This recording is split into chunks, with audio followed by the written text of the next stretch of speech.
o ganancia ponderal. Ahora, la presentación clínica lo vamos a dividir en tres. Va a depender de si está todavía el paciente compensado, si ya está descompensado o si ya tiene un proceso inminente de herniación. Entonces, la triada de inicio va a ser cefalea, vómito y edema de papila. Esto es importante porque son los datos iniciales, son los que nosotros vamos a buscar al inicio del cuadro clínico. Una de las bibliografías dice que el edema de papila es el signo más específico de hipertensión intracraneal. Ya una vez que se han puesto en marcha los mecanismos de decompensación y que no han sido suficientes, ahora vamos a entrar en la descompensación o en el de progresión clínica. Ahí ya va a haber mayor afectación, principalmente a nivel del estado de conciencia, por una disminución de la presión de perfusión cerebral y también una disminución del flujo sanguíneo cerebral. Ya también se puede ver una lesión de la formación reticular del tronco cerebral y finalmente si esta sintomatología progresa, pues ya vamos a tener lo que son los fenómenos de enclavamiento o de herniación, que no es más que un desplazamiento de la masa cerebral por el aumento de la presión intracraneal. Los signos clínicos son diferentes dependiendo si la herniación sea central o a través del tentorio, entonces más adelante lo vamos a describir. Si la herniación es central, puede iniciar con estupor inicial que progresa a coma, alteraciones en el proceso respiratorio, pupilas inicialmente mióticas, que pasan a ser midriáticas a reactivas al progresar la herniación. Puede empezar a tener posturas de decorticación o de descerebración y flacidez.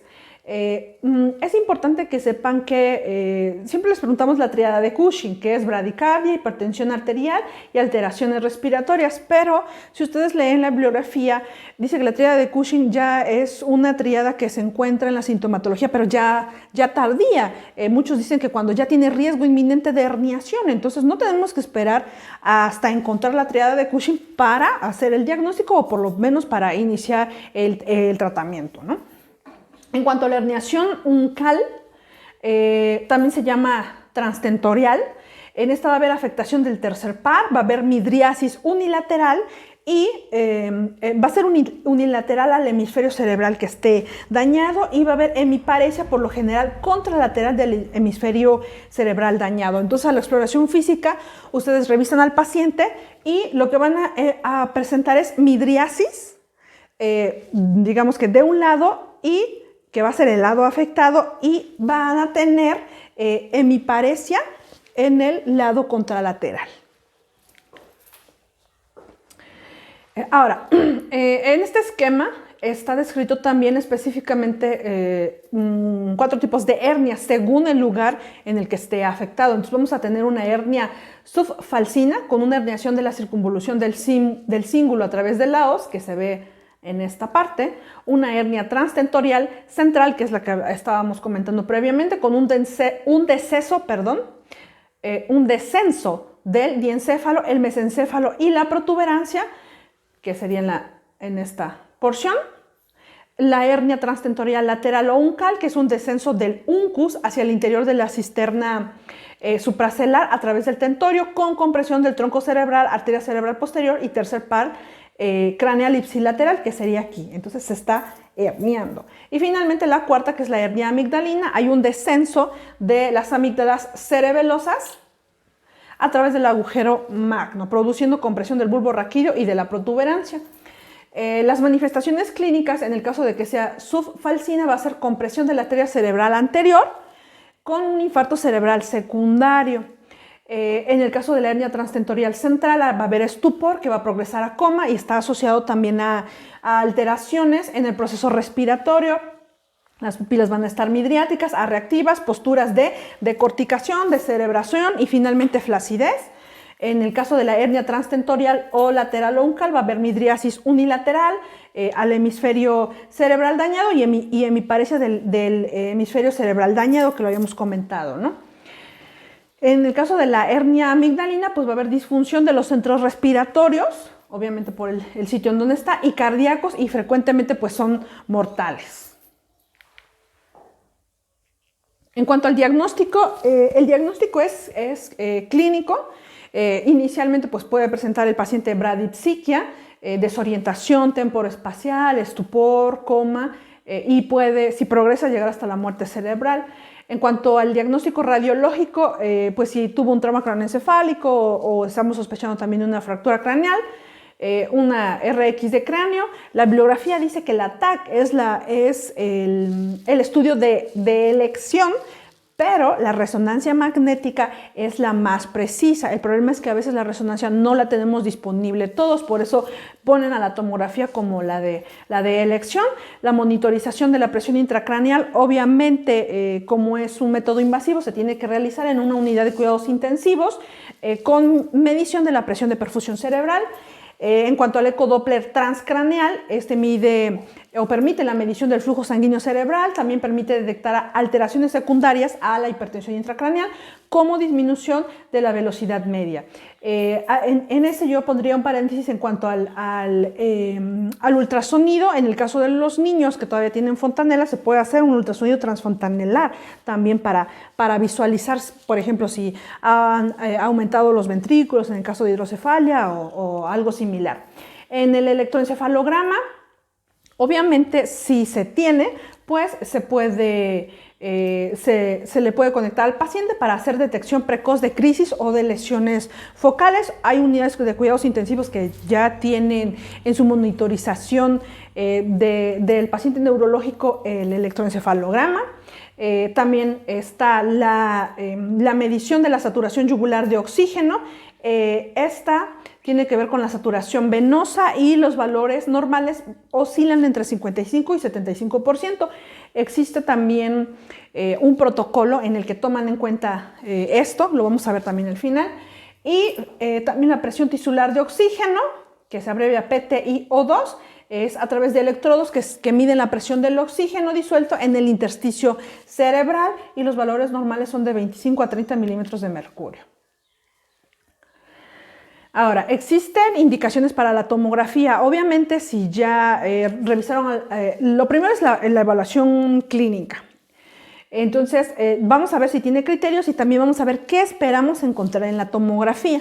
Entonces, en cuanto a las indicaciones de la tomografía, obvio es un Glasgow menor de 14, que el paciente presente deterioro de estado neurológico, que tenga clínica de hipertensión intracraneal, que tenga una localidad o focalización neurológica, que exista antecedente de fractura o hundimiento, que el paciente esté convulsionando o que haya convulsionado, vómitos o cefalea persistente, enfermedad intracraneal de base, o sea, que sepamos o que ya se le haya diagnosticado previamente un quiste aracnoideo o que ya está en tratamiento y tenga colocada una válvula de derivación ventrículo-peritoneal.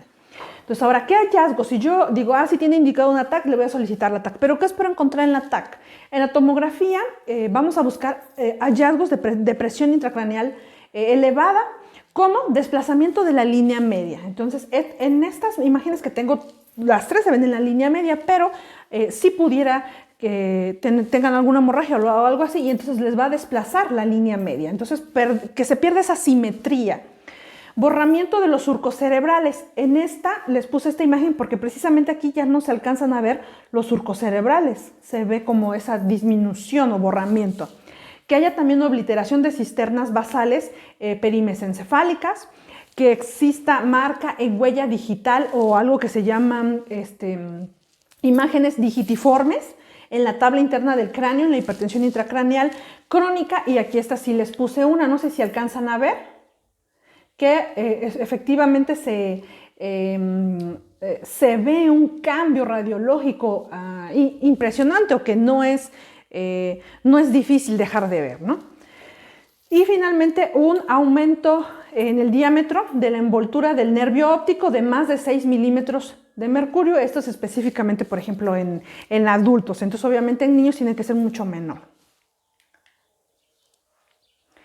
Existe también, comentaba la bibliografía, una clasificación de las lesiones cerebrales por tomografía y se divide en LED, que significa lesión encefálica difusa, en 1, 2, 3, 4 y 5 y 6. Entonces, empezamos por la primera, es ausencia de patología intracraneal visible.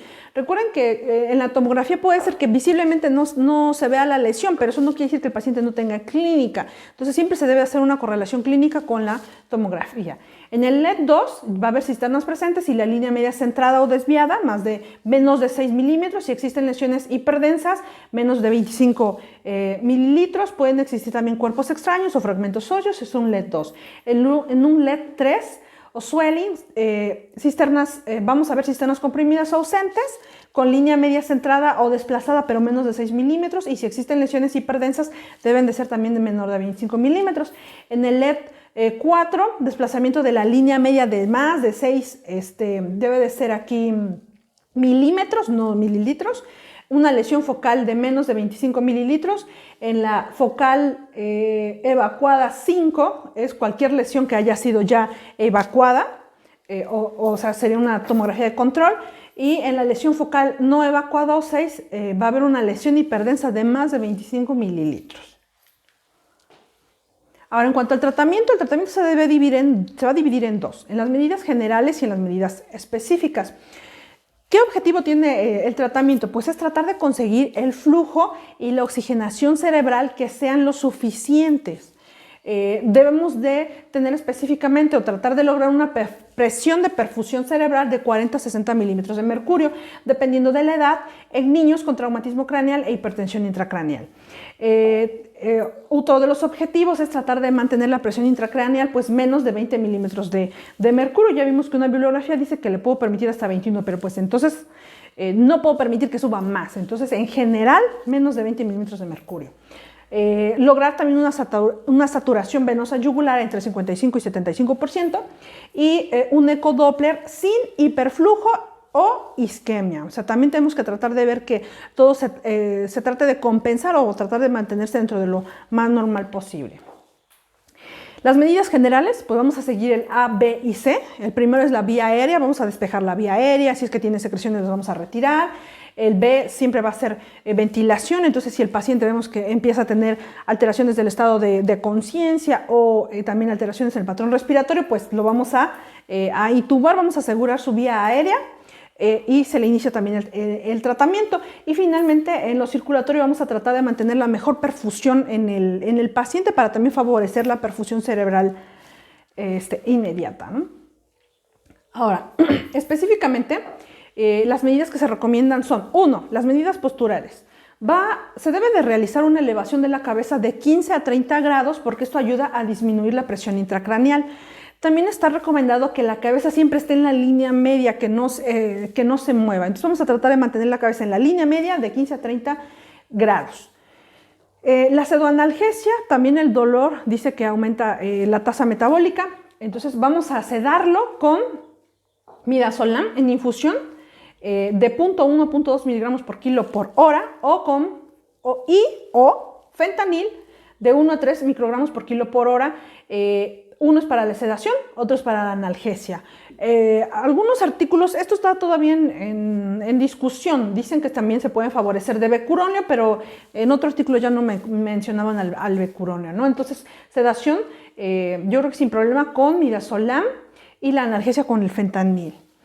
En cuanto a lo hematológico, tengo que ver que mi paciente tenga una cifra de hemoglobina adecuada, tengo que evitar la anemia, entonces tengo que tratar de corregir si es que tiene alguna alteración en cuanto a lo hematológico. En cuanto a la profilaxis anticonvulsiva, si le voy a dar profilaxis, recomiendan el DFH. Si mi paciente está convulsionando, dice que se tiene que tratar de forma agresiva para tratar de evitar que esa convulsión continúe. El tratamiento agresivo o para ceder las crisis convulsivas se va a realizar con diazepam o con midazolam. Se tiene que evitar también la fiebre. ¿Por qué? Porque la hipertermia aumenta las demandas metabólicas. Entonces, lo que menos quiero es que requiera más demandas mi paciente, porque eso puede empeorar cada vez la lesión. Ahora, en cuanto a la profilaxis antibiótica, esta se recomienda específicamente solo si hay algún antecedente de una fractura de la base del cráneo o algún otro tipo de fractura expuesta.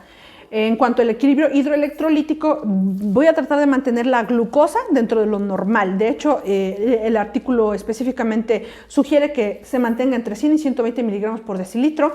Voy a tratar de mantener el sodio también dentro de lo más normal para que también mi osmolaridad se mantenga dentro de lo adecuado. Recuerden que la osmolaridad tiene que ver con la cantidad de glucosa y la cantidad de sodio, si ustedes recuerdan la fórmula.